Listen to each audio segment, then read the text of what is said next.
আমার দয়াল নবী রাহমাতুল লিল, কষ্ট দিতেছে আপনাদের? আমার দয়াল নবী রাহমাতুল লিল আলামিন নবী আমার ডাক দিয়া কই উম্মত দুনিয়াতে মানুষের মরণ হইল দুই রকমের। ইয়া রাসূলুল্লাহ কয় রকমের মরণ? দুই রকমের। বলে হ্যাঁ নবী গো কেমনে মরব আপনি বলেন না? বলে ইমানদার হইয়া আর বেঈমান হইয়া। আমরা যারা মুসলমান দাবি করি আমরা কেউ বেঈমান হইয়া মরতে চাই না, আমরা সবাই ইমানদার হইয়া মরতে চাই, ঠিক না? ঠিক না বলেন আমার ভাইয়েরা বাবারা বন্ধুরা।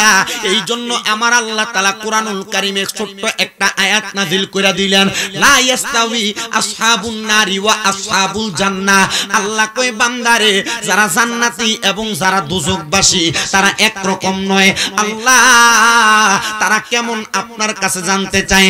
আমার আল্লাহ কয় আসহাবুল জান্নাতি হুমুল ফাইজুন, যারা জান্নাতি তারা হইল সফল কাম। ইয়া রাসূলুল্লাহ ইয়া হাবিবাল্লাহ জান্নাতীরা সফল কাম, জাহান্নামীরা কি সফল কাম না? আমার নূরের নবী রাহমাতুল লিল আলামিন নবী মদিনার কামলিওয়ালা দয়াল নবী জানায়া দেয় উম্মতের দল অবশ্যই জান্নাতীরা সফল কাম। কিন্তু ইয়া রাসূলুল্লাহ নবী গো আপনি বলেন না দোজখবাসীরা কেন সফল কাম না? আমার নূরের নবী বলে উম্মত একটা দোজখবাসী যখন মারা যাবে, মারা যাওয়ার সময় থেকে তার দোজখের আযাব শুরু হয়ে যায়। নবী গো কেমনে শুরু হয় আপনি বলেন না? আমার নবী বলে একটা দোজখবাসীর ইন্তেকালের আগে আমার আল্লাহ তাআলা ইন্তেকালের আগ মুহূর্তে ফেরেশতা জিবরাইলকে যখন পাঠাবে, ফেরেশতা আজরাইলকে যখন পাঠাবে, আজরাইল আসার আগে একটা বেঈমান বেআমল দোজখী বান্দার সামনে আল্লাহ তাআলা দুইটা ফেরেশতা পাঠায়া দেয়। যে দুইটা ফেরেশতার চোখের রংগুলা হবে নীল রঙের। ওই ফেরেশতাগুলা বান্দার সামনে আইসা বান্দার সামনে যখন দাঁড়ায়া যাইব, ওই বান্দাটা ফেরেশতার দিকে তাকায়া ভয়ে বিছানার মধ্যে প্রস্রাব পায়খানা কইরা দিব। হায় রে মরার সময় যদি অপবিত্র হইয়া মরো তাইলে তোমার মরণটা ঈমান নিয়া মরণ হবে না। আমার নবী কয় উম্মত উম্মত উম্মত। এবার যখন প্রস্রাব পায়খানা করে দিবে ঈমানদার বান্দার সামনে থেকে দুইটা ফেরেশতা সইরা যাবে, আজরাইল তার সামনে আসবে। আজরাইল যখন সামনে আসবে ঈমানদার বা বেঈমান বান্দা আজরাইলের সঙ্গে কথা বলতে চাইবে, রে ফেরেশতা আজরাইল আমার রূহটা এখন নিও না, কারণ আমি মরণের জন্য প্রস্তুতি গ্রহণ করি নাই। এমন টাইমে ওই বান্দা যখন কথা বলবে বান্দার দুই সোয়ালের মাঝখানে জিহ্বাটা বাহির হইয়া জিহ্বাটায় কামড় পড়া বেঈমান বান্দা চুপ হইয়া যাবে।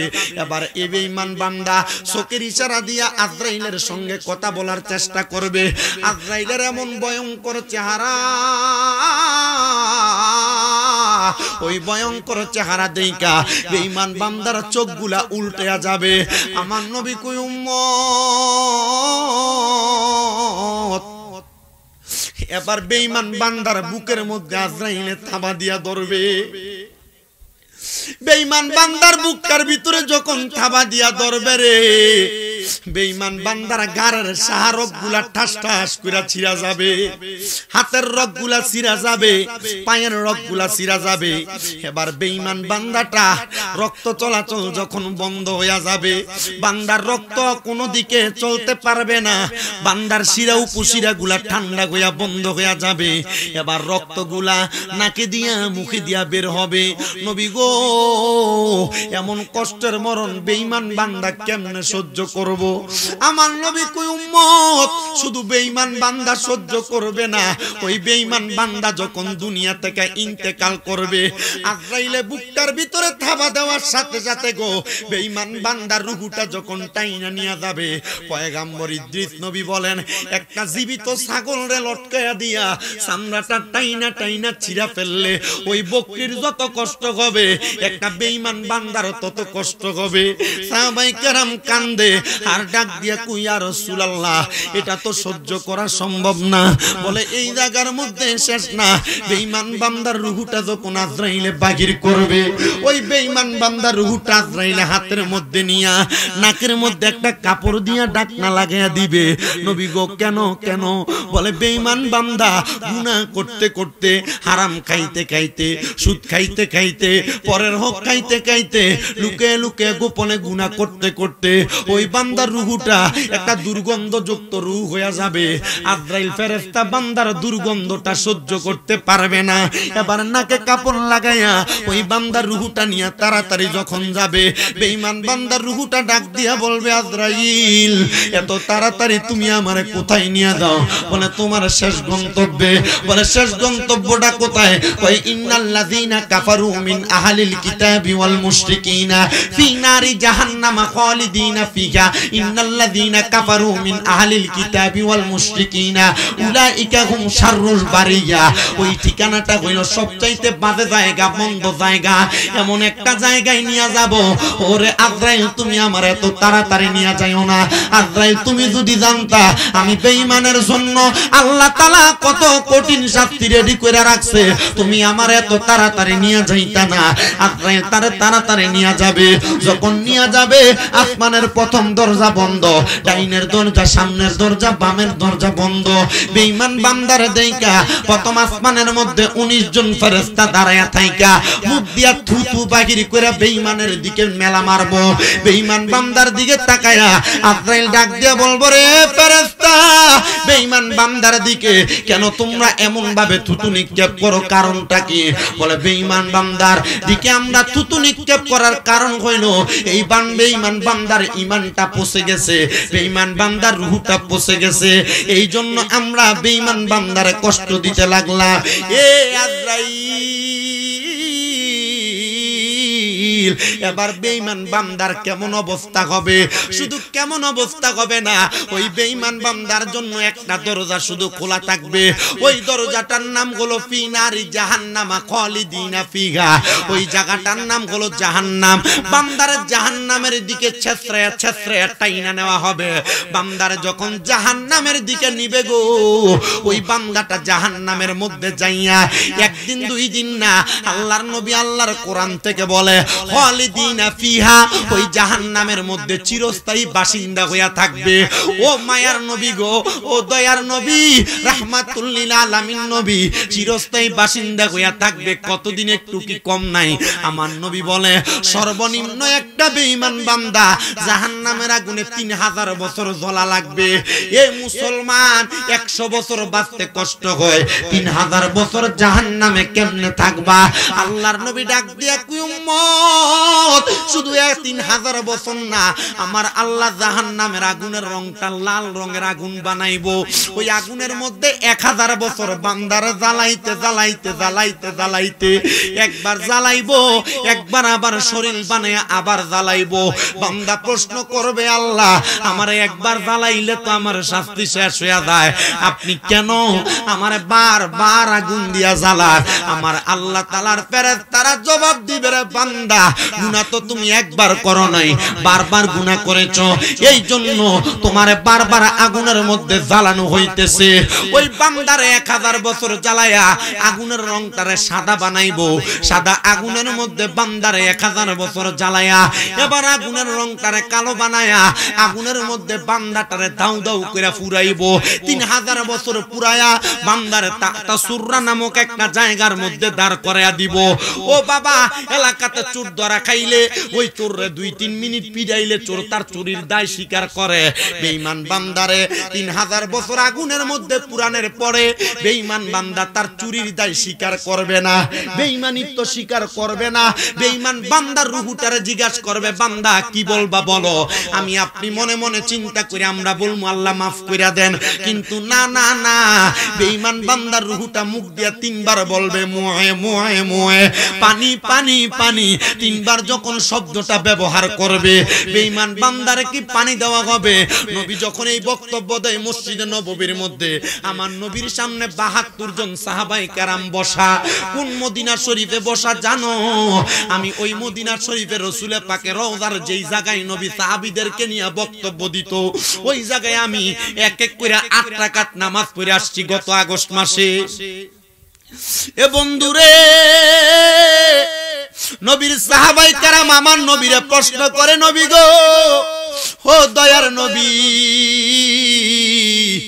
ও দয়ার নবী, রাহমাতুল লিল আলামিন নবী গো, আপনি বলেন না ওই সময় কি একটা বেঈমান বান্দারে পানি দেওয়া হবে না?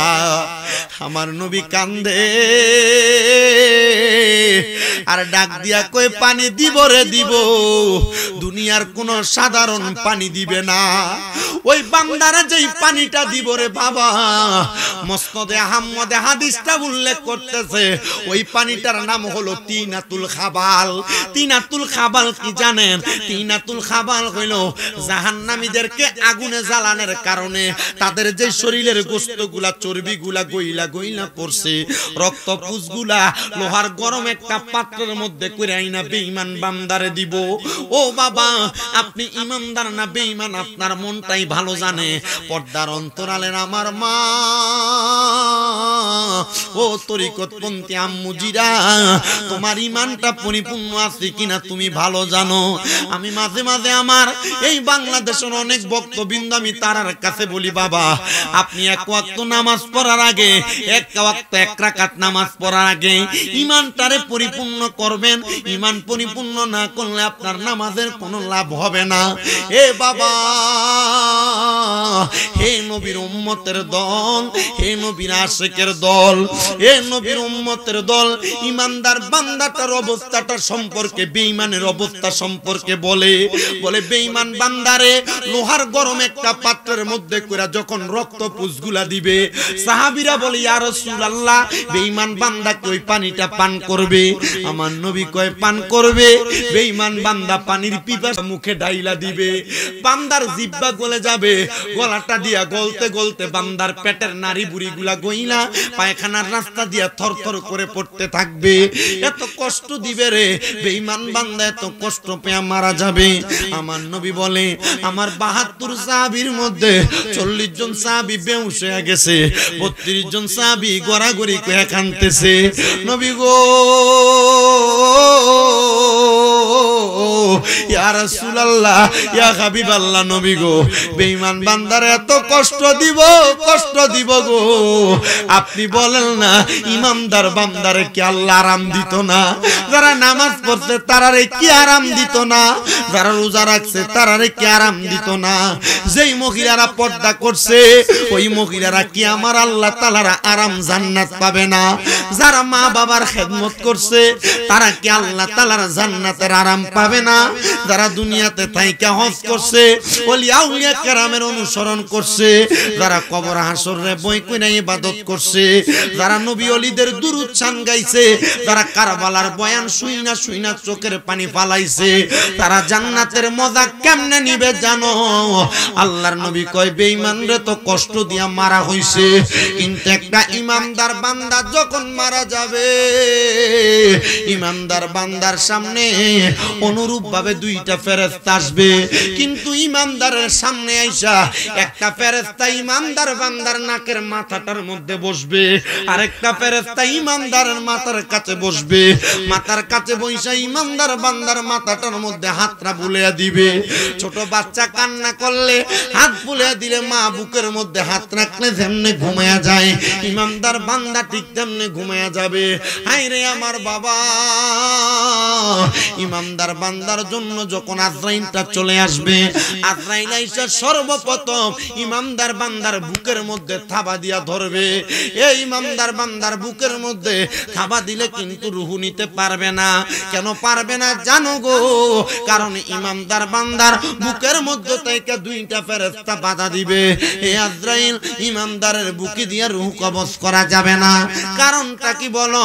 কারণ ইমানদারের বুকের মধ্যে আল্লাহ নবীর ভালোবাসা আছে। জোরে কোন সুবহান, আর মুহাব্বতের আওয়াজে কোন সুবহানাল্লাহ।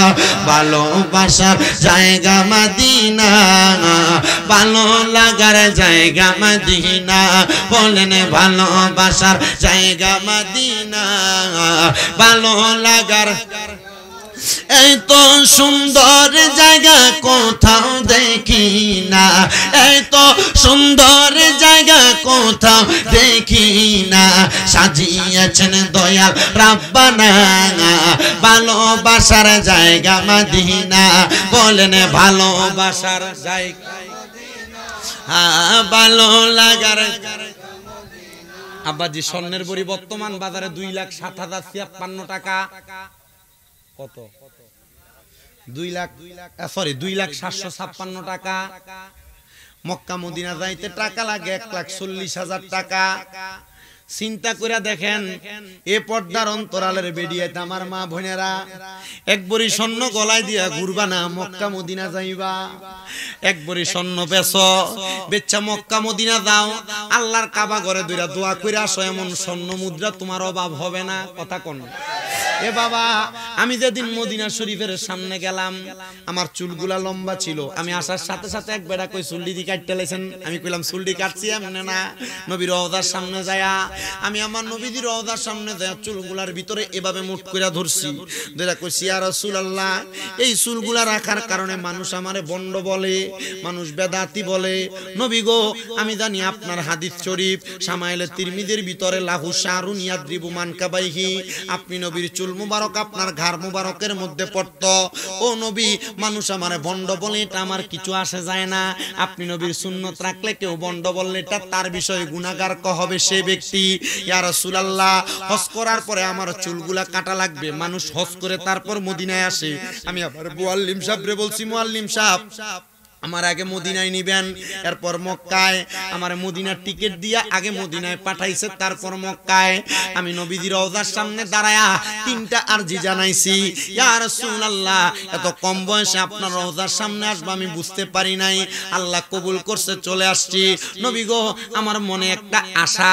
বলে কি আশা?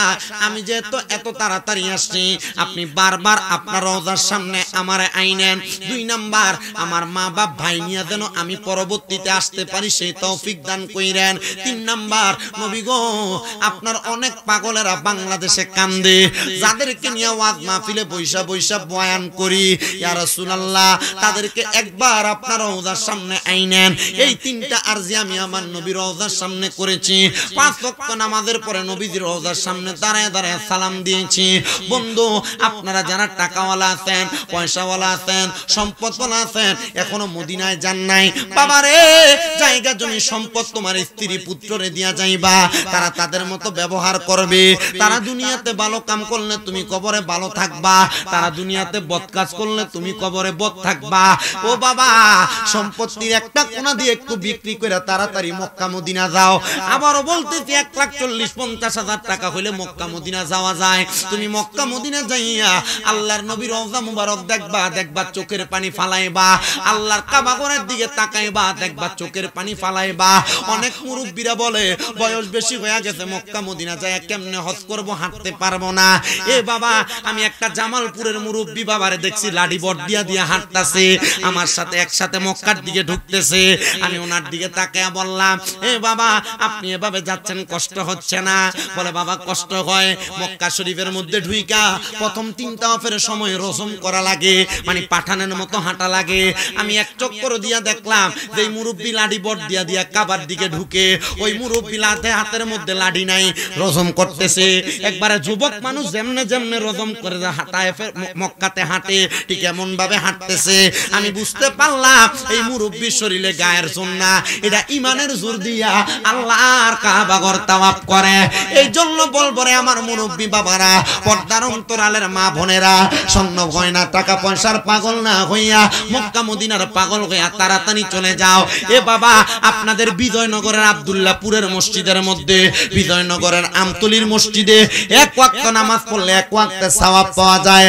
আল্লাহর কসম, আমার নবীর মদিনা শরীফের রওজা মুবারকের মসজিদ নববীতে 1 ওয়াক্ত নামাজ পড়লে 50,000 ওয়াক্ত কবুল নামাজের সওয়াব পাওয়া যায়। আপনাদের এলাকার মসজিদে 1 ওয়াক্ত নামাজ পড়লে 1 ওয়াক্তে সওয়াব পাওয়া যায়, কিন্তু আল্লাহর কাবা ঘরের সামনে যাইয়া 1 ওয়াক্ত নামাজ পড়লে 1 লক্ষ ওয়াক্ত কবুল নামাজের সওয়াব পাওয়া যায়। বাবা, এত বছর নামাজ পড়তেছেন, কবুল হয় কিনা এটার কোনো গ্যারান্টি আপনি জানেন না।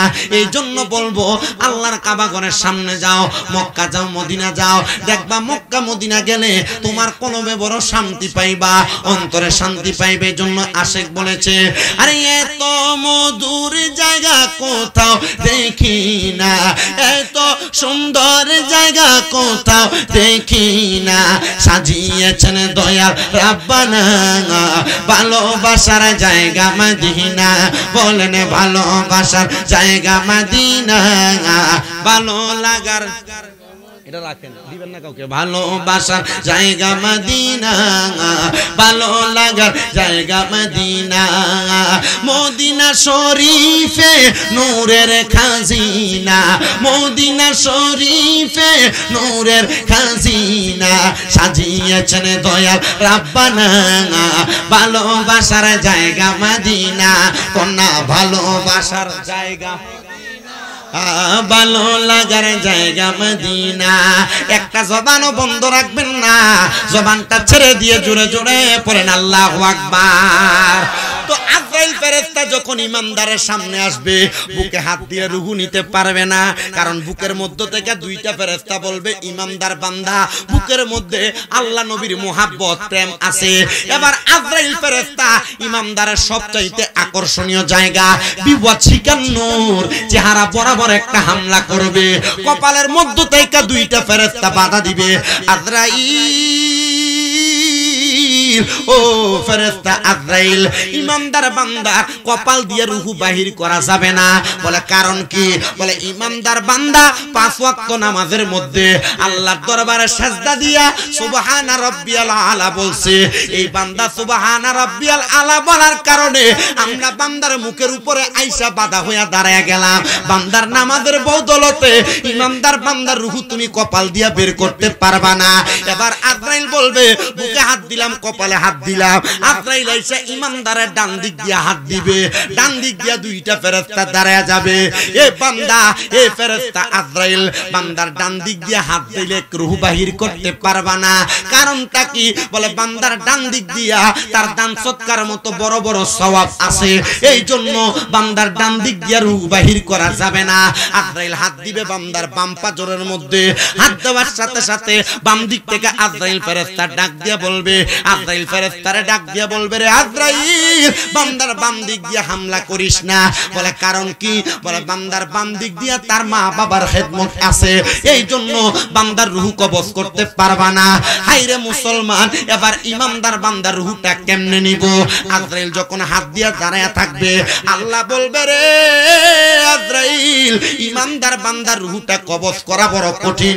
বলে কারণটা কি কেন কঠিন জানায়া দাও বলে অন্য কোনো কারণ না অন্য কোনো কারণ না কোন কারণে বলেন না বলে ইমানদার বান্দার রূহটা কবজ করতে তোমার ধৈর্য ধারণ করা লাগবে ইমানদার বান্দা যেহেতু ঈমান আনছে কালেমা পড়ছে ইমানদার বান্দা কালেমা পড়া ছাড়া ইমানদার বান্দা মরতে পারে না জোরে শুনে পড়েন সুবহানাল্লাহ ওরে মরণের চিঠি যখন আসবে আমার কালিমার তালকিন দিও বারে বার মরণের চিঠি যখন আসবে আমার কালিমার তালকিন দিও বারে বার দেখা যদি না হয় জীবনে আমার কি উপায় হবে আমার কি উপায় হবে আমার রাসূলুল্লাহ ডাকে আসে কো তোমার আমি ডেকে ডেকে হই গো সারা ডেকে নাও রোজা তোমার ডেকে নাও রোজা তোমার এ আব্দুল্লাহপুরের বাবা এ পর্দার অন্তরালের আমার মা যদি মাইকের আওয়াজ তোমাদের কানে যাই গো এবার আজরাইল ফেরেশতা কেমনে রূহটা কবজ করবে শুনো আজরাইল ফেরেশতা দাঁড়ায়া থাকবে ইমানদার বান্দার নাকের ডগার সামনে যেই ফেরেশতা মেশকো আম্বরের আতর ইমানদার বান্দার নাকের কাছে লাগাইয়া দিবে ওই বান্দা চোখটা যখন খুলবে মাথার কাছের ফেরেশতার হাতের মধ্যে জান্নাতে একটা তুফা আপেল থাকবে, জান্নাতে একটা তামার খেজুর থাকবে। ওই আপেল আর খেজুরটা ঈমানদার বান্দার সামনে ধরবে। আপেলে লেখা থাকবে কালিমায়ে তাইয়্যিবা লা ইলাহা ইল্লাল্লাহু মুহাম্মাদুর রাসূলুল্লাহ সাল্লাল্লাহু আলাইহি ওয়াসাল্লাম। জোরে কোন সুবহানাল্লাহ।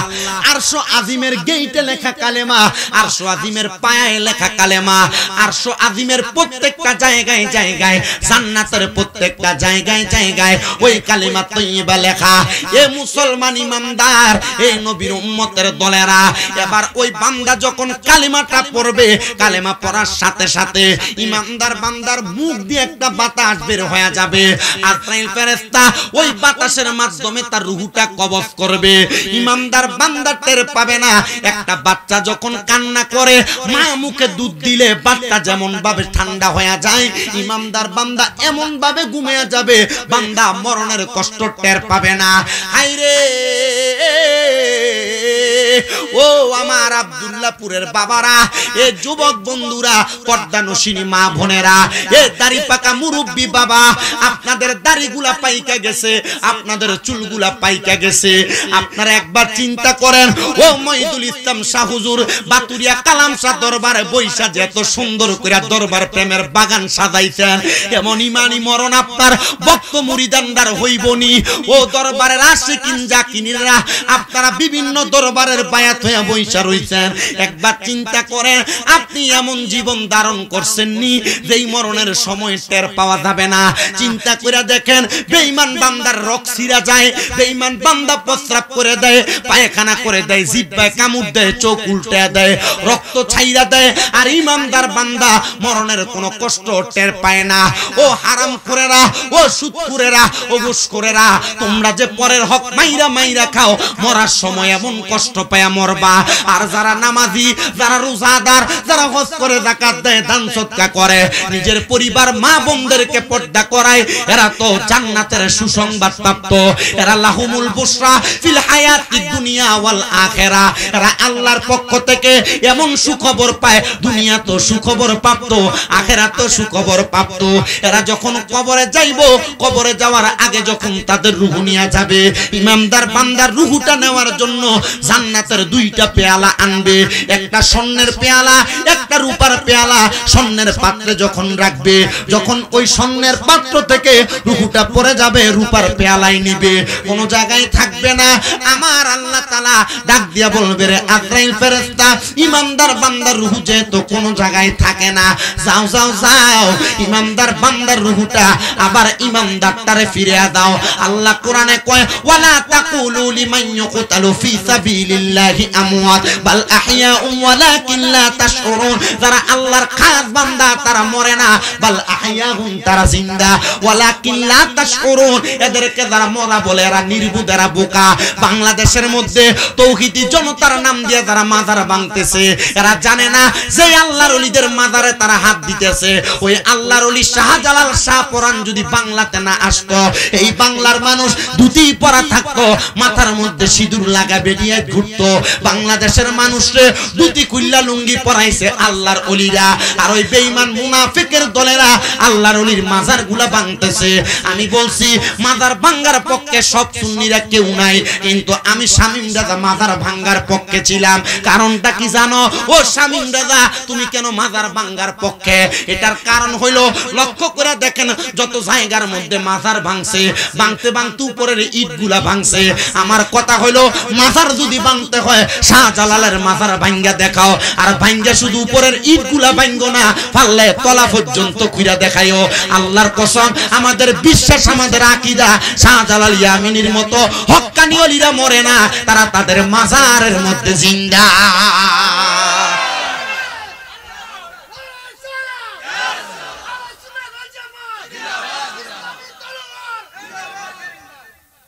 আল্লাহর ওলির মাজার ভাঙতাছে, আপনারা পক্ষে ছিলেন, আপনারা বিপক্ষে ছিলেন, আমি পক্ষে ছিলাম। আমি কইছি ভালো মতো ভাঙ, তবে ভাঙ্গা ইটকে শুধু খুলিস না, পারলে তলা পর্যন্ত যা, যা দেখে আল্লাহর ওলি যদি হক হয়, আল্লাহর ওলি জাকাত আছে। আপনারা কি কথা বুঝতে পারতেছেন? আল্লাহর ওলি যদি হক হয় ভাঙ্গো, ভাঙ্গে তলা পর্যন্ত যাও, দেখো আল্লাহর ওলি আছে কিনা, খেলা হয়ে যাক এই জায়গার ভিতরে, যদি থাকে মনে করবা এটাই হক। কথা কি বুঝতে পারতেছেন আপনারা? তা আপনি ভাঙতেছেন উপরে ইট ভেঙে কি লাভ হইব? শুধু ভাঙ্গে না, ওই যে শেরপুর মুর্শিদপুর দরবারে গরু চুরি করছে, দেখছেন না আপনারা? ডেক চুরি করছে, ছাগল চুরি করছে। তার মূল উদ্দেশ্য মাজার ভাঙ্গা না, ডেক চুরি করা। তার মানে বোঝা গেল তোমরা মাজার ভাঙ্গো না, তোমরা চোর। কথা কন না কা, ঠিক না? আমার আরেকটা কারণ আমি এইটার পক্ষে ছিলাম। এটার কারণ কি? কারণ বিভিন্ন মাজার শরীফাত গুলোর ভিতরে আল্লাহর ওলির মাজারের উরুস নামের ব্যানার দিয়া বেরিয়ে দিয়ে বাউল গান করায়, এমন ছোট্ট মাজার কমিটি আছে না নাই? এর কারণে মাজার গুলোতে হামলা হচ্ছে। আপনারা এগুলোর পক্ষে নাকি? বিভিন্ন জায়গায় পিছনে নাম দিছে উরুস মুবারক, কথা বলতেছে মাজারের ভিতরে, আর উরুস মুবারকের নাম দিয়ে এখানে বেড়ি দিয়া গান করা। কোরআন সুন্নাহর কোন জায়গায় আছে দেখাইতে পারবে? আপনাদের কি কষ্ট হইতেছে কোন? আমরা মাজার শরীফের পক্ষে, সেজদার পক্ষে না। আমরা মাজার শরীফের পক্ষে জিয়ারতের, সেজদার না। আমরা মাজার শরীফের পক্ষে গান বাজনার না। আমরা মাজার শরীফের পক্ষে বাউল গান বেড়ি দিয়ে করাবে সেটার পক্ষে না। আর মাজার শরীফের খাদেমরা, বক্তবিন্দুরা ছাগল দিছে, গরু দিছে, ইটা দিয়া খাইয়ে খাইয়ে ফেটটার মুড়া বানাইছে। এই মিয়া, মাজার যারা ভাঙতে গেছে 500 মানুষ গেছে, 1000 মানুষ গেছে। যদি মাজারের খাদেমরা বক্ত মুরিদানের টাকাগুলা দিয়া প্রত্যেকটা মাজারের লগে এক একটা মাদ্রাসা বানাইতো, মাদ্রাসার ভিতরে যদি 200-500 ছাত্র থাকতো, যারা মাজার ভাঙতে গেছে 200-500 ছাত্র যদি একটা লাঠি লইয়া ধরে দিত, তৌহিদি জনতা নামক বন্ধদের অস্তিত্ব খুঁজে পাওয়া যাইতো না। তার মানে বোঝা যায় মাজারের খাদেমরা শুধু বক্ত মুরিদানদের টাকা পয়সা পকেট দিয়ে ভারী করবে, গরু ছাগল দিয়ে পেট মুড়া করবে, এটার জন্য মাজার নয়। মাজার ইসলামকে, কোরআনকে, সুন্নতকে, নবীর আদর্শকে লালন করে টিকিয়ে রাখার জন্য এক একটা মাদ্রাসা তৈরি করে মাজারগুলোকে রক্ষা করতে হবে। যেই মাজারের সাথে মাদ্রাসা থাকবে না, ওই মাজারের কমিটিকে বিলুপ্ত করতে হবে, বিলুপ্ত করতে হবে, বিলুপ্ত করতে হবে। রাজিয়া ঠিকানার হাত উঠে দেখায় দেয় আল্লাহকে।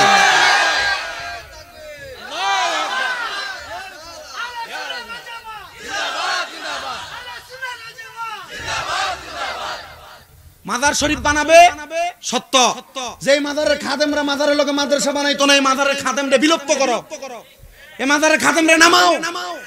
মাজারের খাদেম দাবি করে মুখের ভিতরে ক্লিন শেভ করিন না, এটার জুতা দিয়ে ফিরে এলাকা থেকে বাইর করো। যে ব্যক্তি 5 ওয়াক্ত নামাজি, মুখে নবীর সুন্নত আছে, তারে মাজারের খাদেম বানাও। কথা বলেন না কেন? মাজারের ভিতরে খাদেম এমন ফালতু লোকরা না রাখা, মাজারের ভিতরে একটা হাফেজ সাহেবরে রাখো, 20,000 টাকা বেতন দাও, মাজারের আশেপাশে বইয়া কোরআনের হেফজখানা খুলো, হেফজখানার ভিতরে বইয়া বইয়া ছাত্ররা কোরআন পড়বো, আর মাজারওয়ালারা কবরে শান্তিতে বসবাস করবো। এটাই না মাজার। আপনি কোন মাজারের পক্ষে? যেটাতে গান বাজ নয়, যেটাতে গান্ধারা সরয়, আপনি এটার পক্ষে নাকি? আল্লাহর কসম, এই মাজারের খাদেমগুলো ভণ্ড। তবে আমরা এটার জন্য কেল্লা শহীদের মাজারে উরুস হয় না, আশেপাশে মাল হয় না, কথা কয় না, গান হয় না, গান হয় না, বেড়ি দিয়ে বাজ নয় না, এর লাগে আপনি কেল্লা শহীদের ভণ্ড কইবেন? কথা কয় না।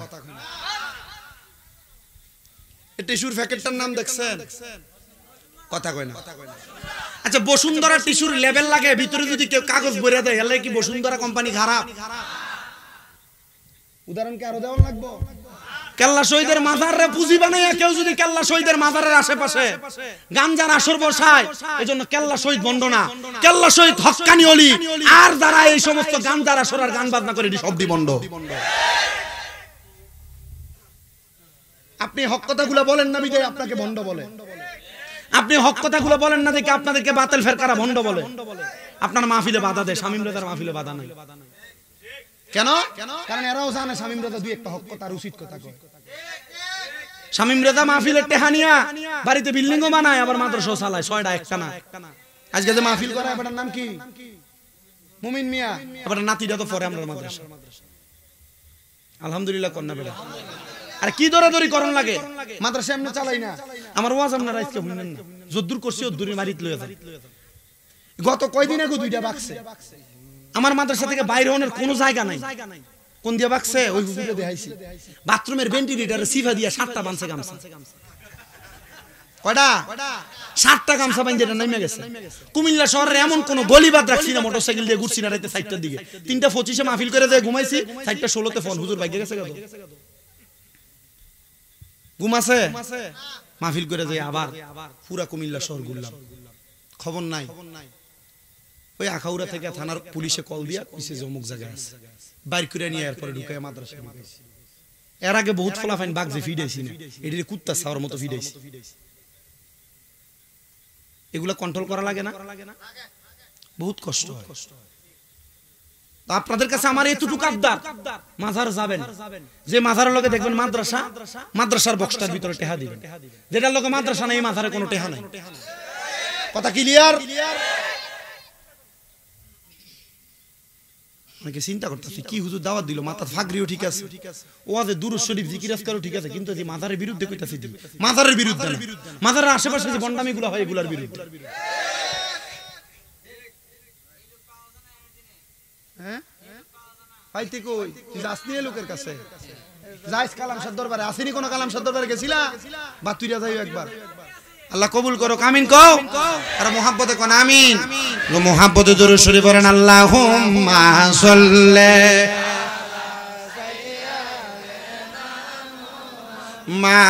মাদনাবি ওই মাওলা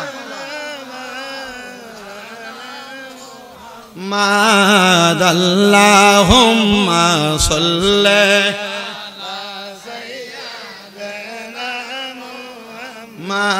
মাদনাবি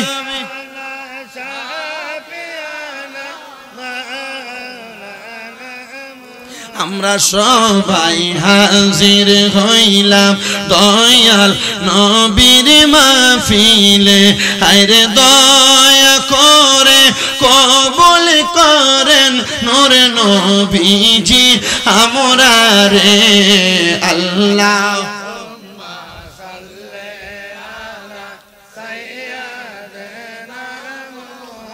মদনবিয়ানা শাফি মাও ফেরেশতা দইল আমার আল্লাহর ডাক দিয়া কয়, আল্লাহ ও আল্লাহ, ইমানদার বান্দাটারে কোন জায়গায় রাখতাম? আমার আল্লাহ কয়, ফেরেশতা আমি না ঘোষণা করছি জাযাউহুম ইনদা রাব্বিহিম, আমি আল্লাহর পক্ষ থেকে পুরস্কার দিব। আল্লাহ পুরস্কারটা কি? কয় পুরস্কারটার নাম হলো জান্নাতুল আদনিন, ওই পুরস্কারের নাম হলো জান্নাতুল আদন। আল্লাহ ওই জান্নাতটা কেমন? কয় তাজরি মিন তাহতিহাল আনহার, এত সুন্দর জান্নাত, সেই জান্নাতের নিচে দিয়ে একটা নদী প্রবাহিত হয়। এ নবী গো, আপনি বলেন না ওই জান্নাতের নিচে কেমন নদী? বলে ওই নদীর মধ্যে পানি আছে 4 রকমের। আস্তে কইছে কতক্ষণ না, কয় রকম? আমার নবী কই উম্মত, ওই নদীর মধ্যে পানি আছে 4 রকমের। 1 নাম্বার পানি, ওই পানির নাম হলো সুবহানাল্লাহ কন্যা, ওই পানির নাম হলো ইন্না আতাইনা কাল কাউসার। ও নবী গো, ওই পানি কারা পান করবে? আমার নবী কয় তারা পান করবে যারা কোনোদিন নেশা, সুবহানাল্লাহ কন্যা, ওই পানি তারা পান করবে যাদের অন্তরে আল্লাহ নবীর মুহাব্বত আছে, ওই কাউসারের পানি তারা পান করবে। নবী গো আপনি বলেন না আর কি পানি আছে? কয় 2 নাম্বার শারাবান তাহুরা, পবিত্র পানি আছে। ইয়া রাসূলুল্লাহ ওই পবিত্র পানি কারা পান করবে? কয় যারা কোনোদিন দুনিয়াতে নেশা করে নাই। এ মুসলমান, এ যুবক বন্ধুরা, যারা সিগারেট পান করো, যারা নেশা দ্রব্য পান করো, সাবধানতার জন্য তোমাদেরকে বলতেছি, নেশা করার কারণে, মদ খাওয়ার কারণে, ইয়াবা ফেন্সিডিলের কারণে, গাঞ্জার কারণে, আবার বিভিন্ন রকমের ঘুমের ওষুধ খায়া তুমি নেশা করার কারণে ওই জান্নাতের তুমি শারাবান তাহুরা পবিত্র পানি পান করতে পারবা না। এই জন্য আপনাদের সবার কাছে আবদার করি, নেশা করবেন না। মনে রাখবেন আল্লাহর নবীর একটা হাদিসে মুবারাকা, আমার নবী বলে দুনিয়াতে যারা নেশা করে, নেশা করার সময় ওই নেশাখোরের ঈমান থাকে না। কি থাকে না? যতক্ষণ পর্যন্ত ওই নেশাখোর কালেমা পড়ে ঈমান না আনে ততক্ষণ তার ঈমান ফিরে আসে না। এই জন্য যারা নেশাখোর, নেশা করতে সাবধান। অনেকে সিগারেট খায়, এরা চিন্তা করতেছে সিগারেট খাই এটা কি আবার নেশা নাকি? এ বাবা, এ সিগারেট খোরেরা, আপনাদের কাছে একটা আবদার। আল্লাহর নবী বলতেছেন দুনিয়ার জমিনের মধ্যে যারা যারা জাহান্নামী মানুষ দেখতে চাও তাদের দিকে তাকাও। কিয়ামতের আগে যাদের মুখের ভিতরে আগুন থাকবে, আমি হিসাব মিলিয়ে দেখলাম অন্য কারোর মুখে আগুন থাকে না। সিগারেট করে মুখে আগুন থাকে,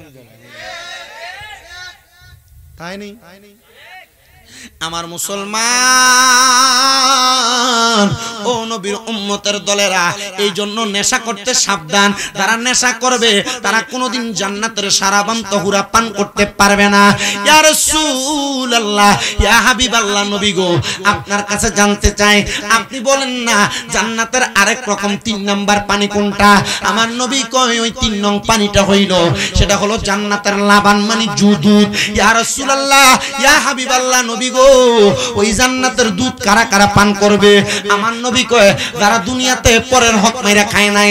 আমরা সমাজে পরের হক মেরে খাই না, মানুষের অভাব নাই। দেখবেন ভাই মারা গেছে, বাতিজাদেরকে জমি বুঝায় দেয় না, আছে না নাই? ছোট ভাই মারা গেছে, ছোট ভাইয়ের ফুটাইতে জমিটা বুঝায় দেয় না, আছে না এমন দখলকার? মা বাবা মারা গেছে, বইনের সম্পদরা হকটা বুঝায় দেয় না, এমন বহু দেখবেন, বহু। এটার কারণে জান্নাতের দুধ পান করতে পারবে না। আবার এমন অনেক মানুষ আছে জমি কেমনে দখল করে, আগে ক্ষেতের লাইল ছিল, এটা দিয়ে রিস্কা চলতো, এখন এটা হাতের বান। ক্ষেতের গালা কাছাইতে কাছাইতে ক্ষেতের লাইলের কাইটে এটা হাতের বান বানাই, আছে না এমন? অভাব নাই। কই এইলো কথা, এরপরে ওয়াজ করব না, এর খবরই নেই, হ্যাঁ দুনিয়া তুই নেই। আব্দুল্লাহপুরের শয়তান ছুটি দিয়ে তারা দায়িত্ব দিচ্ছে, এরা অন্য খবর নাই। এর যে ডাই, তুমি বুঝছো না তোমার যে ডাই, শয়তান সব ছুটিতে আব্দুল্লাহপুরের তার কাছে। আল্লাহ কবুল করুক, জোরে কোনা আমিন। আপনাদের কি কষ্ট হইতাছে? ওমা, মোটামুটি 1.5 ঘন্টার কাছাকাছি হয়ে গেছে তো। কোন দিক দিয়ে জাগার সময় দেখছেন? আপনার অল্প সময় বসবেন, তাবারুক আছে না? দেখছি আমি মোটামুটি ডেক কইতাছি যে 2 ডেক শেষ হইছে, আরেক ডেক আছে মোটামুটি আপনার লাগা রাখছে। একটু মোহাব্বতে বইবেন, আমার সাথে একটা নাতে রাসূল পড়ে আর চলে যাব। একটু মোহাব্বতে বলেন, সোনার মদিনা বহু দূরে, প্রাণের মদিনা বহু দূরে, কিন্তু মদিনাওয়ালা আমার অন্তরে, কিন্তু রে আমার অন্তর জুড়ে মদিনায় আছে রে, আমার অন্তর জুড়ে মদিনায় আছে রে। মদিনা মদিনা বলে জিকির করে রে, মদিনা মদিনা বলে। রাসূল তুমি শোনো গো আমার ফরিয়াদ, চুমু খেতে বাড়িয়ে দাও নূরানি হাত, চুমু খেতে বাড়িয়ে দাও নূরানি হাত। আমার অন্তর গভীরে মদিনায় আছে রে, আমার অন্তর গভীরে মদিনায় আছে রে। মদিনা মদিনা বলে জিকির করে রে, মদিনা মদিনা বলে রে। বলেন সোনার মদিনা বহু দূরে, বলেন প্রাণের মদিনা বহু দূরে, কিন্তু মদিনাওয়ালা রে, কিন্তু মদিনাওয়ালা। রাসূল তুমি শোনো গো আমার ফরিয়াদ, চুমু খেতে বাড়িয়ে দাও নূরানি হাত, চুমু খেতে বাড়িয়ে দাও নিহাত। আমার অন্তর গভীরে মদিনায় আছে রে, আমার অন্তর গভীরে মদিনায় ছেড়ে সেই মদিনায় কবে যাব মন মানে না রে সেই মদিনায় কবে যাব মন মানে না রে সোনার মদিনা বহু দূরে পানের মদিনা বহু দূরে কিন্তু মদিনাওয়ালা আমার অন্তরে কিন্তু মদিনাওয়ালা আমার অন্তরে একটা জবানও বন্ধ রাখবেন না জবানটা ছেড়ে দিয়ে উচ্চ কণ্ঠে মুহাব্বতের আওয়াজে পড়ি আল্লাহু আকবার এ মুসলমান এই নবীর উম্মতের দলেরা আশিক রাসূল ভাই বাবারা একটু মনোযোগ দিয়ে শুনবেন এবার ইমানদার বান্দার জন্য আল্লাহর নবীর ফেরেশতারা প্রশ্ন করে ইয়া রাসূলুল্লাহ ও মায়ের নবী গো আপনার কাছে জানতে চাই আপনি বলেন না এবার ইমানদার বান্দার জন্য আর কি পানি আছে আমার নবী কয় 4 নাম্বার ইমানদার বান্দার জন্য পানি আছে জান্নাতের মধু ও মায়ের নবী জান্নাতের মধু কারা পান করবে আমার নবী কয় উম্মত ওই জান্নাতের মধু সাধারণ কোনো মানুষ পান করবে না যারা মিথ্যা কথা বলে না যারা মুখ দিয়া গালিগালাজ করে না ফাহিশা কথা বলে না তারা জান্নাতের মধু পান করবে ও বন্ধু বন্ধু বান্ধব চলাফেরার পথে বাবা সন্তানকে সন্তান কাকাকে বিভিন্ন ভাষায় গালিগালাজ করে স্বামী স্ত্রীকে স্ত্রী স্বামীকে গালিগালাজ করে ব্যবসায়ী তার দোকানদার খাদেমকে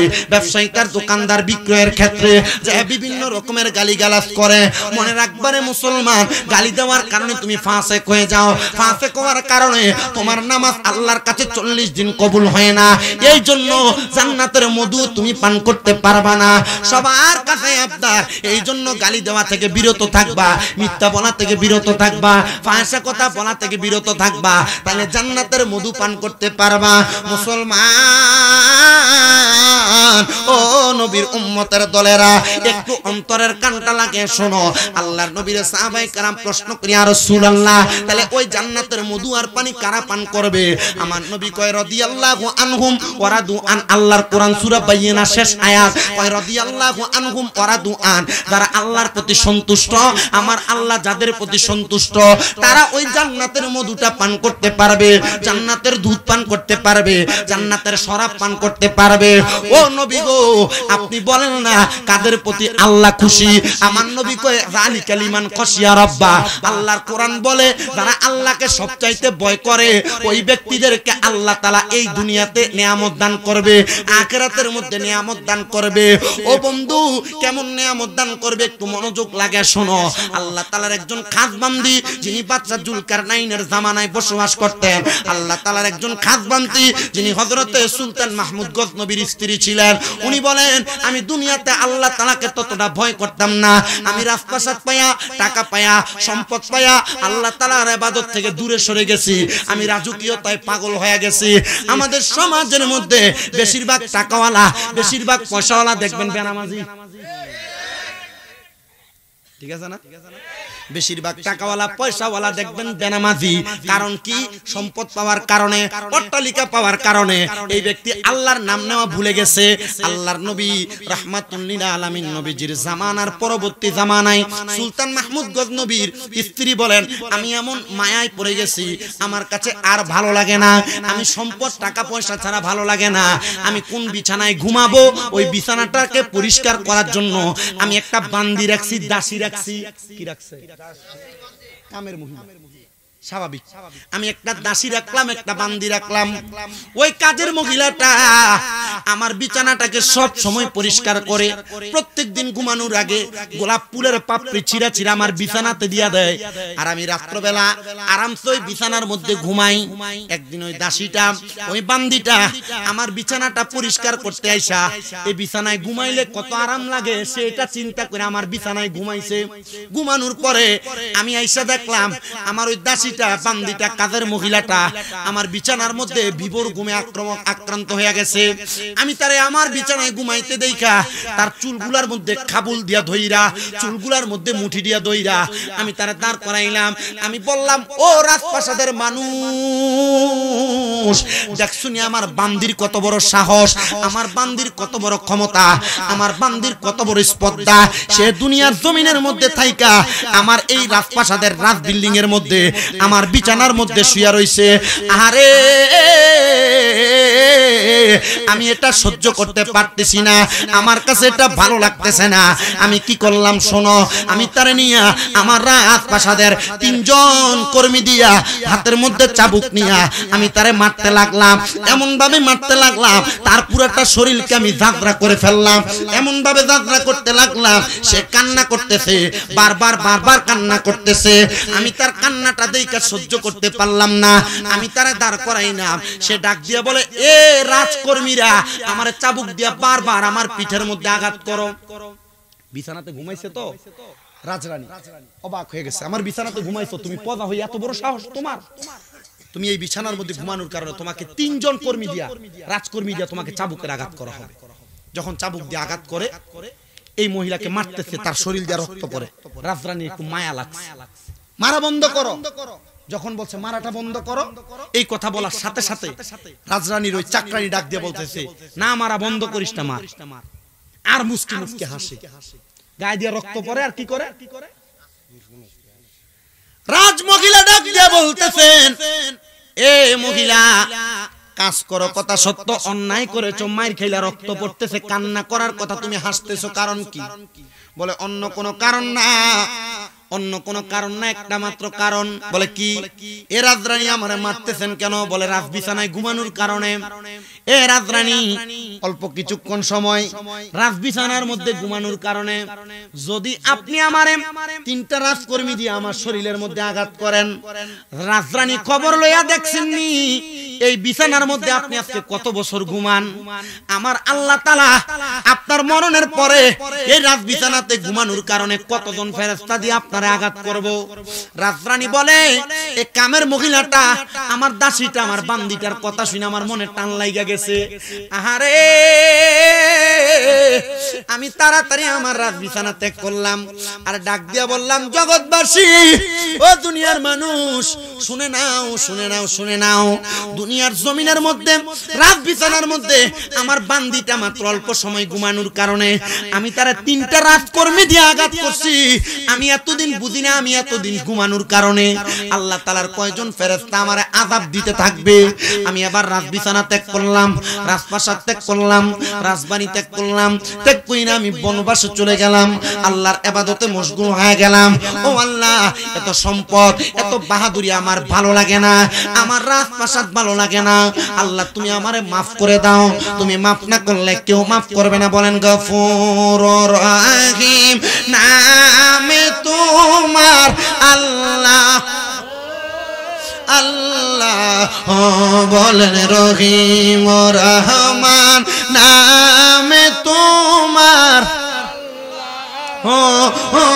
আল্লাহ বলেন জলিল জাব্বার, নামে তোমার আল্লাহ, আল্লাহ বলেন রহিম, আল্লাহ মুসলমান। এবার যখন ওই রাজমহিলাটা বাড়ি ছেড়ে চলে গেলেন, রাজপ্রাসাদ খালি। রাজা বলতেছে, আমার রাজপ্রাসাদে থাকতে আবার একটু কেমন জানি ভারী ভারী লাগতেছে। এ পুরুষের দলেরা, তুমি যদি হক পুরুষ হও, তুমি যদি ভালো পুরুষ হও, তোমার স্ত্রী ঘরের মধ্যে না থাকলে তোমার চোখ কোনোদিন ডাইনে বামে যাবে না, তোমার কাছে খারাপ লাগবে না। আমি তোমাদের কাছে করজোরে আবদার করি, যাদের ঘরে স্ত্রী থাকার সত্ত্বেও অন্য কোনো পরনারীর দিকে তোমরা তাকাও, এটার কারণে আল্লাহ তাআলা তোমাদেরকে কঠিন শাস্তি প্রদান করবে। এই পর্দার অন্তরালের আমার মা, তোমাদের কাছে আবদার জানাই, তোমরা তোমাদের স্বামীকে খুশি রাখার জন্য যেই যেই কাজগুলো করার দরকার প্রত্যেকটা কাজ তোমরা করবা। কিন্তু বর্তমানের মহিলারা স্বামী একটু পানি চাইলে ধমক দেয়, স্বামী একটু কথার কোনো কাজের জন্য বললে ধমক দেয়, কোন মহিলাকে স্বামী রাত্রেবেলা গরম পানির কথা বললে ধমক দেয়। এমন অনেক মহিলা আছে যাদেরকে স্বামী পরিবারের মধ্যে থাক অবস্থায় যদি নিষেধ করে, তুমি আমার অনুমতি ছাড়া ঘরের বাহিরে যাবে না, মহিলা বেশি বেশি করে ঘরের বাহিরে যায়, স্বামীর আদেশ মানতে চায় না। এ পর্দার অন্তরালের আমার এই ব্রাহ্মণবাড়িয়া বিজয়নগর এলাকার এই আব্দুল্লাহপুরের মা, যদি আল্লাহর জান্নাতে যাইতে চাও স্বামীর আদেশ অমান্য করবা না, স্বামীর কথার উপর কথা বলবা না, স্বামী যা আদেশ করবে প্রত্যেকটা আদেশ মানবা। কারণ কি? কারণ কোন মহিলা দুনিয়াতে স্বামীর আদেশ অমান্য করলে আল্লাহর জান্নাতে যাইতে পারবে না। কারণ একটা নারীর বেহেশত তার স্বামীর কদমের নিচে। আর আমি যদি দুনিয়াতে কোন মহিলাকে সিজদা করতে বলতাম আমার পরে, তাহলে আমি আল্লাহ বলতাম আমার ওই মহিলারা যেন তাদের স্বামীর পায়ে সিজদা করে।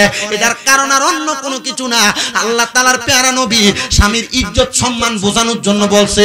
কিন্তু মহিলারা দুনিয়ার জমিনে থাইকা স্বামীর আদেশ মানতে চায় না, স্বামীর কথাকে ডিঙ্গাইয়া প্রত্যেক বৃহস্পতিবারে ফটফটিয়ার ফুচকা খাইতে বাজারে না গেলে বেটির ভালোই লাগে না। এই কথা বলেন না ঠিক কিনা? এ মুসলমান, আগের যুগের মুরব্বী যারা, অথবা আমার এই মুরব্বী আব্বারে জিগান, বয়স্ক যারা তারারে জিগান, এরা যখন বয়স্ক থেকে প্রথম বিয়া করছে, এরা রাত্রবেলা দিনের বেলা সপ্তাহ মাসে ঈদের সময় বাজার থেকে যে কাপড় পছন্দ করে আইনা দিত, বেডি এটাই পরা লাগতো। আর অনকালার বেডি রে একটা কাপড় কিনা দিলে কইরা কি টান সেটা ভালো লাগে না, বেডি তিনবার যাইয়া 14 দোকান ঘুরা একটা 3 পিস কথা কন্যা কে লেগা। বেডিরে যদি জামাই মার্কেট করে দেয়, বেডির পছন্দ হয় না, কয় তুমি আমার টেহাডা আমারে দেলাও, বেডি নিতে নিতে দেয় বামনবাড়িয়া সুপার শপের ভিতরে মার্কেট করে। কথা কয় না, আছে না নাই? এ পর্দার অন্তরালের মা, আল্লাহর কোরআন বলে ওয়াকারনা ফি বুয়ুতিকুন্না ওয়ালা তাবাররুজনা তাবাররুজাল জাহিলিয়াতিল উলা, তোমরা তোমাদের নারীদেরকে জাহিলিয়া যুগের মহিলাদের মতো বের হতে দিও না। বের হতে দাও বিদায় তোমাদের মহিলারা ইফতিজিং এর শিকার হয়, বের হতে দাও বিদায় তোমাদের মহিলারা রাস্তার মধ্যে টিস্কারির শিকার হয়। তোমার স্ত্রী ঘর থেকে বাইরে হয়ে যায়, বোরকা পরে না, শরীরের চামড়া শরীরের ভাব ভঙ্গিমা বোঝা যায়, এমন টাইট ফিটিং জামা পরে, এমন টাইট ফিটিং বোরকা পরে। মহিলা উলঙ্গ থাকলে যেমন কথা, কাপড় বললে কি কথা কথা বলেন, এমন মহিলা আছে না নাই? আবার রাস্তার মধ্যে এই মহিলাদেরকে তিরস্কারি করে, বাজে মন্তব্য করে, ইফতিজিং করা হয়। আমি বলবো পর্দার অন্তরালের আমার মা, যদি আল্লাহর জান্নাতে যাইতে চাও 1 নাম্বার পর্দা করো। বেপর্দা মহিলা জান্নাতে যাইতে পারবে না। কারণ একটা মহিলারে যদি 40 জন পুরুষ মানুষ গাইরে মাহরাম দেখে, ওই মহিলা দায়ুস হয়ে যায়। জান্নাতের গেটে লেখা থাকবে আর দায়ুস লা ইয়াদখুলুল জান্নাহ, দায়ুস মহিলা কোনোদিন জান্নাতে যাইতে পারবে না। এ মুরব্বি তুমি নামাজ পড়ো, তোমার বউ বেফরদা রাস্তায় রাস্তায় ঘুরে। এ যুবক ভাই তুমি নামাজ পড়ো, তোমার বোনটা বেফরদা ঘুরে। এ যুবক ভাই তুমি নামাজ পড়ো, তোমার মাটা বেফরদা ঘুরে। আল্লাহর কসম, এই নামাজ দিয়া কোনো কাম হবে না যদি তুমি তোমার পরিবার মহিলারে পর্দা না করাইতে পারো। এই জন্য মা বোনেরা সাবধান, মার্কেটে যাওয়ার আগে জামাইয়ের অনুমতি লাগবে। আল্লাহ নবীর হাদিস বলে কোন মহিলা তার স্বামীর আদেশ ছাড়া বাবার বাড়িতে যাওয়াও নিষেধ। স্বামীর আদেশ ছাড়া বাবার বাড়ি যাওয়া নিষেধ। আর বেডি প্রত্যেক সপ্তাহ মার্কেটে যায়, বেডির পছন্দ হয় না, জামাই একবার ফালটাই নিয়ে দিলে কি তা আনো তুমি, এটি ভালো লাগে না, আমারে তো আমি মার্কেট করে আনি। কথা কয় না, আছে না নাই? এক সুরা বেটা কাপড় দোকানে গেছে চুরি করবার লাগে। কি দোকানে? কাপড় দোকানে গেছে চুরি করবার লাগে। তাই সুরা কাপড় দোকানে যাইয়া কাপড় চুরি করছে। একটা দোকানের সবচেয়ে দামি আর সুন্দর যে কাপড়টা, এটা চুরি করছে। চুরি করে বেডির কাছে লয়ে গেছে, বেডিটা দেখে কই এটা কিতা চুরি করে আনছে, এটা কিতা চুরি করে আনছে। তো বেডি এটা দেখে কথা কইতে কানছে, এটা ফালটা আনো যায় গিয়া। বেটা পরে দিন আজকে তো রাত্র শেষ হয়ে গেছে, কালকে দেখ মনে কোন জায়গায় পাওয়া আছে। পরে আবার গেছে কাপড় ফালটানোর লাগে। এখন দোকানের ভিতরে ঢুকছে, এখন দোকানদার সিসি ক্যামেরা দিয়ে দেখতেছে গতকালকে যে চোর একটা কাপড় চুরি করে লয়ে গেছে, এই চোর আবার আইছে। এসর আবার আউন এবার সুন্দর করে দোকানদার সিসি ক্যামেরা ছায়া দেখতেছে চোর দিয়ে কাপড় রেখে আর একটা কাপড় লয়ে যাক, একটা কাপড়ে তো নিছে, আর বেশি নিছে না, যাক গিয়ে কি। পরে দোকানদার দেখতেছে তৃতীয় দিনে চোর আবার আইছে। তৃতীয় দিন আউন এবার দোকানদার সুন্দর মতো বাড়িতে আইছে, এই দোকানে আইছে। এই দোকানে শাটারটা খুললা ছোট্টারে ধরছে, কি রে আজকে তো একদিন আইস না আমার বাড়িতে, আমার এই দোকানের ভিতরে 3 বার চুরি করতে এলি, কারণ কি? ভাই বিশ্বাস করেন আমি একদিনই চুরি করছি, তাই 2 দিন চুরি করছি না। কারণ কি? বলে ভাই প্রথম দিন যে চুরি করে কাপড়টা নিছিলাম বই পছন্দ করছে না, পরের 2 দিন ফালটা বেল লেগেছে। সোরা চুরি করে পর্যন্ত বিপদ। কারণ সমস্যা কেডা? বেটা জোরে কয় না, সমস্যা কেডা? হ্যাঁ বউ কয় না, কারণ এবার বেডি নিয়ে নেবি ফদারালে দেখতাছে দরবার লাগা। কি কথা কন না ঠিক না বেটে? এই বউর কথা কইতে অসুবিধা আছে? বউ যদি বদ হয়, বউ যদি খারাপ হয়, আগে নিজে শাসন করবা, তবে দুমদাম মাইরো না আব্বা, সাবধান। তোমরা বেডি রে বেডি অন্যায় ফানি এক গ্লাস আনতে দেরি হতো, সারা দিন কাম করে, বেডি ফানি এক গ্লাস আনতে দেরি হলে গ্লাস মুখ বেরে মারো।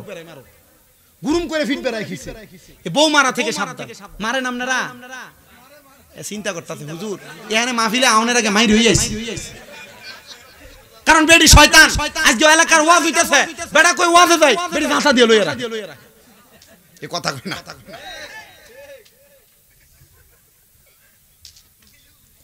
বউ মাইরেন না বউ মারুন যাইবো নিষেধ আল্লাহর নবী কি বলে যারা বউ মারে তারারে নবী কে এই পুরুষেরা তোমরা তোমাদের স্ত্রীদেরকে গালের ভিতরে আঘাত করো না আর আপনি গাল বেরে ফটকনা মারেন কথা কয় না কেন নবী কয় গালের ভিতরে কি করো না থাপ্পড় দিও না ইয়া রাসূলুল্লাহ কেন বলে এই স্ত্রীটা তোমার কাছে সাময়িক সময়ের মেহমান মাত্র আমি আল্লাহ তাআলা আবার আমার কাছে ফিরত আনবো মারহাবা কোন না আল্লাহ এবার আছে না আমরা এলাকা বহুত বেড়াই এই বউরে গালি দে অমুক মারানি জি কইয়া আছে আপনারা এত বালা সাজ্জা না আপনারা রগাইলেন হ্যাঁ মেলাটা ফদা হ্যাঁ বেশি ফদা বউ গাইলেন না বেড়াই এলাকায় আছে না নাই আস্তে কইছে বেড়াই আরো জোরে কই না আসেনি যারা বউ আইতার মা বাপের নাম তুই লাগাইল এটা জিকির আমি ওয়াজ শেষ করছি আমি জিকির করতাম যা ওয়াজ শেষ 1.5 ঘন্টা শেষ হইছে ওয়াজ শেষ যা আল্লাহ কবুল করুক আমিন কও সালাতুন ইয়া রাসূলুল্লাহ সালামুন ইয়া হাবিবাল্লাহ আলাইকুম জামালিয়া শেকাবা শদ মুহাম্মদ খেয়ালে ও বরাবা শদ আহমদ সালাতুন ইয়া রাসূলুল্লাহ আলাইকুম সালামুন ইয়া इसके महबूब खुदा जिस दिल में हासिल नहीं लाखों मोमिन हो मगर ईमान में कामिल नहीं सलातुनिया अलैकुम सलामुनिया এ বাবা যারা মহিলাদেরকে গালি দেন মা বাবার নাম তুলে গালি দেন আল্লাহর নবী বলেন এ দুনিয়ার পুরুষেরা তোমরা তোমাদের স্ত্রীদের মা বাবার নাম ধরে গালি দিবা না ইয়া রাসূলুল্লাহ কেন আমার নবী বলেন আমি নবী হলাম মহিলাদের বাবা ও মায়ের নবী তার মানে বোঝা যায় আপনি নবীজি বলেছেন নারীদেরকে যেন তাদের মা বাবার নাম তুলে গালি না দেয় ও বাবা নবী যে নারীদেরকে মা বাবার নাম তুলে গালি দিলে তার গালিটা নবীর উপরে যায় পড়ে এজন্য স্ত্রীদেরকে মা বাবার নাম তুলে গালি দেওয়া নিষেধ যাবে না আল্লাহর নবী রাহমাতুল লিল আলামিন নবী আমার বলে দুনিয়ার পুরুষের দলেরা তোমরা তোমাদের স্ত্রীদেরকে এমন ভাবে লালন পালন করো একটা ফুলকে পাপড়ির মধ্যে ধরলে ফুলের পাপড়ি যেমন নষ্ট হয়ে যায় একটা স্ত্রীকে প্রহার করলে মারলে গালিগালাজ করলে স্ত্রী তেমন নষ্ট হয়ে যায় আর এখন বর্তমান সমাজের মধ্যে এমন অনেক মহিলা আছে যারা স্বামীরা পুরুষরা সুন্দর আচরণ করলে মহিলারও গাছের আগায় বেশি ওড়ে কথা কন্যা আছে না নাই জামাই বিদেশে থাকে জামাই যদি বলে বেশি বাড়ির বাইরে যায় না বেড়ি বেশি বেশি যায় একটা কোন রকম সাফাতা লাগলে দোকানে যায় চিনি লাগলে দোকানে যায় একটা ছোট জিনিস লাগলে দোকানে যায় এ পর্দার অন্তরালের মা বোনেরা স্বামী যদি প্রবাসে থাকে বহু প্রবাসীরা মাঝে মাঝে বিচার দেয় হুজুর আমি বিদেশ করি আজকে 18-19 বছর আমি বিবাহ করার পর আমার 2টা ছেলে কুমিল্লা চান্দিনার একটা ছেলে ফোন দিয়া কাঁদতেছে হুজুর আমার স্ত্রীটার জন্য আমার মায়া লাগে না আমার ছোট ছোট 2টা বাচ্চা তার জন্য মায়া লাগে আমার স্ত্রী আমার 2টা বাচ্চা ফালায় অন্য ফোলার লগে গেছে গা এমন অনেক প্রবাসীদের মনে কষ্ট যাদের স্ত্রীরা ঘরের মধ্যে থাকে কথা সত্য কিন্তু পরকীয়াতে লিপ্ত হয়ে আছে আল্লাহর দোহাই মা বোনেরা আপনাদের কাছে আমার করজোর একটা আবদার স্বামীর আদেশ মানবেন পর্দা পশিদা করবেন এটার মাধ্যমে আল্লাহ তাআলার জান্নাত আপনি পাবেন কারণ আল্লাহর কোরআন বলে তোমরা তাদেরকে বেপর্দা ঘুরতে দিও না ওয়াকারনা ফি বুয়ুতিকুন্না ওয়ালা তাবাররুজনা তাবাররুজাল জাহিলিয়াতিল উলা তোমরা তোমাদের নারীদেরকে জাহিলিয়া যুগের মহিলাদের মতো বের হতে দিও না আর আপনার মাইয়া বেপর্দা ভাবে এলাকার আমতলি আব্দুল্লাহপুর থেকে আমতলি যায় দাওয়াত খাইবার লাগে সুলডি ছাড়িয়া দিয়া রাখে এই কথা কোন কেন আপনার বউ শাড়ি পরে কাপড় পরে বুক দেখা যায় পেট দেখা যায় কি আছে না এমন মহিলা ফ্যাশন কয়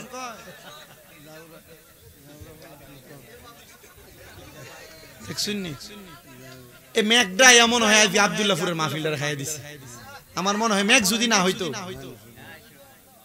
আল্লাহ কবুল করো আমিন কম মা বোনেরা যারা পাতলা কাপড় পরেন আপনার চেহারা আপনার স্বামী আপনার সন্তান আপনার বাবা আপনার ভাই আপনার মেয়ের জামাতা কজন হইল 5 জন আপনার ছেলে এমন ভাবে মোট 14 জন গায়রে মাহরাম ব্যক্তি, গায়রে মাহরাম এমন 14 জন পুরুষ ছাড়া অন্য কোন পুরুষের সামনে গেলে আপনার কবিরা গুনাহ। কি গুনাহ?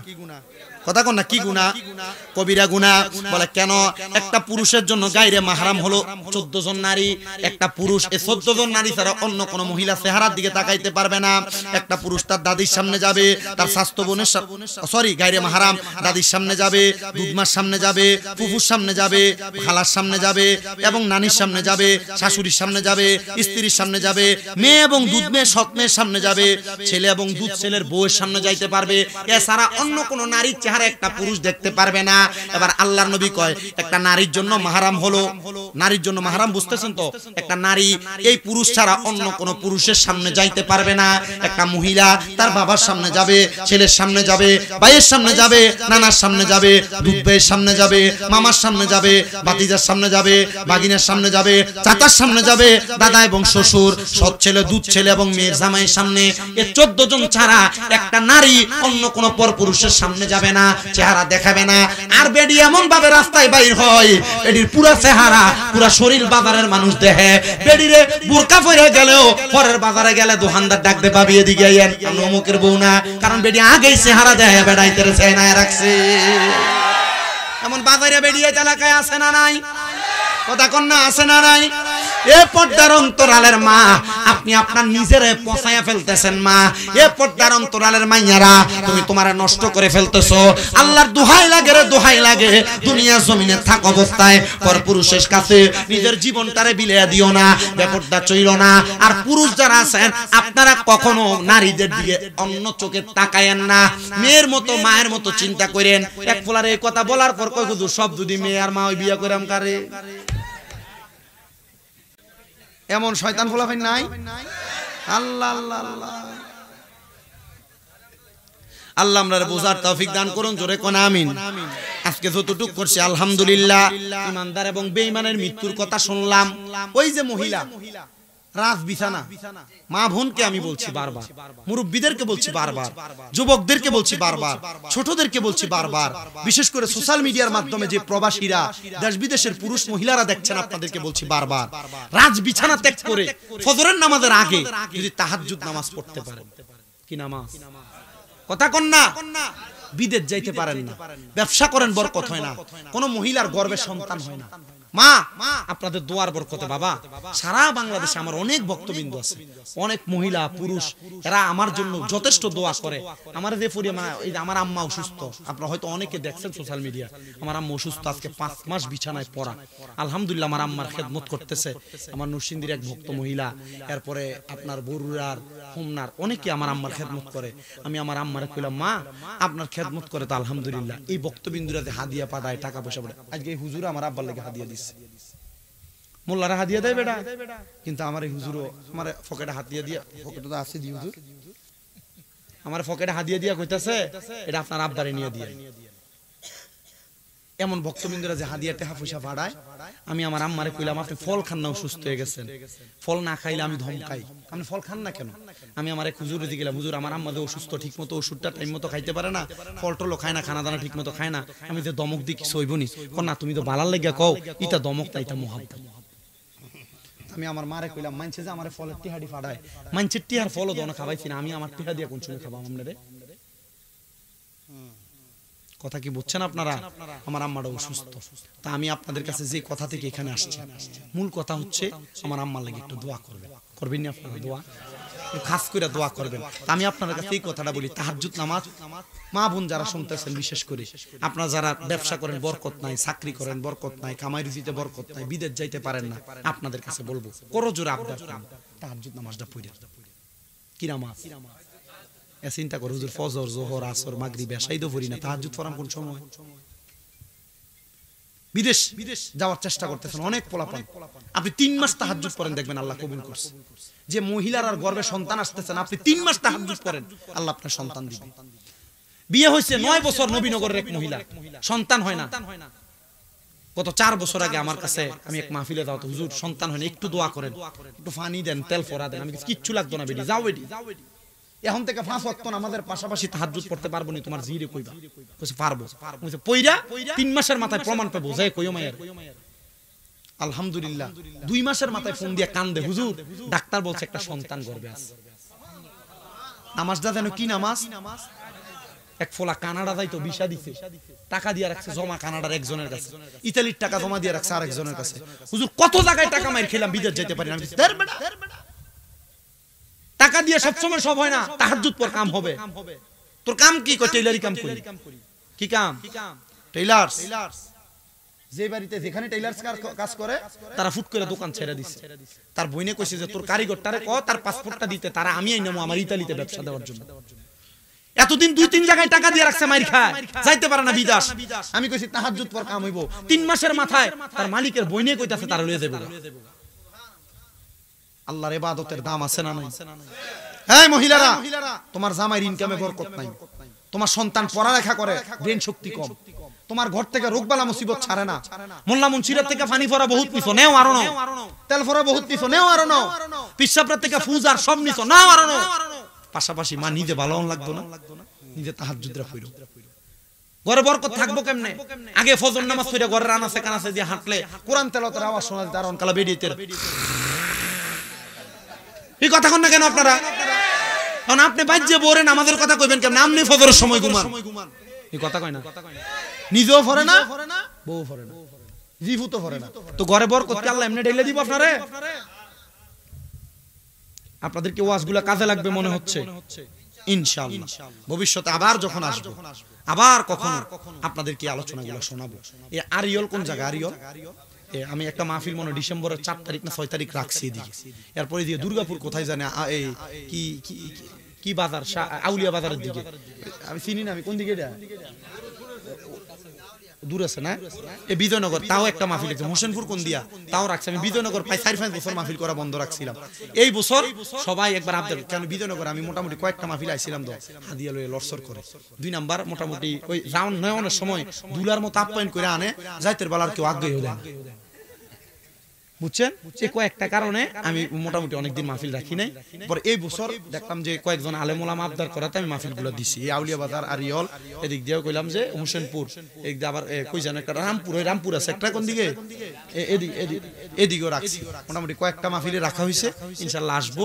ওইদিকে আসলো আপনাদের জন্য দোয়া করবো। অন্য গত বছরও আমি মনে হয় এদিক দিয়ে মানে 100 বারের উপরে গেছি।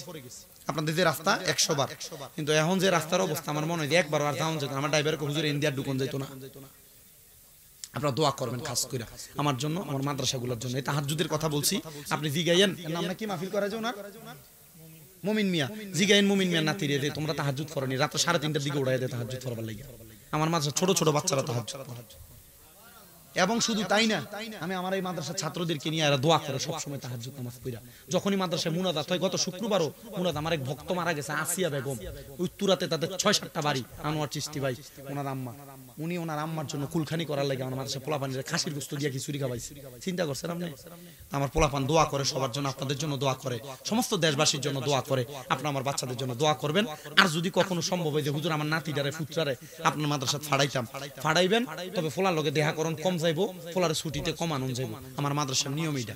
আপনি একটু ফাললে আপনার মাদ্রাসার ফোলাফান দিবেন। কুমিল্লা চকবাজার নূরপুর সমৌনি তাহফিজুল কোরআন মাদ্রাসা, আরেকটা মাদ্রাসা আল হোসাইনিয়া মাদ্রাসা, আরেকটা মাদ্রাসা মা ফাতেমা মহিলা মাদ্রাসা, আরেকটা মাদ্রাসা তাহফিজুল কোরআন পুরুষ তাফিজুল কোরআন একাডেমি, আরেকটা মাদ্রাসা জামিয়া নূরে মদিনা মাদ্রাসা, আরেকটা মাদ্রাসা আমাদের কুমিল্লা শাসনগাছার পশ্চিম এলাকায়, এটা হলো তাফিজুল কোরআন আর নিসফা মাদ্রাসা। আপনারা শুধু দোয়া করবেন আমার মাদ্রাসাগুলোর জন্য, আল্লাহ যেন সবগুলা মাদ্রাসার কবুল করে কোন আমিন।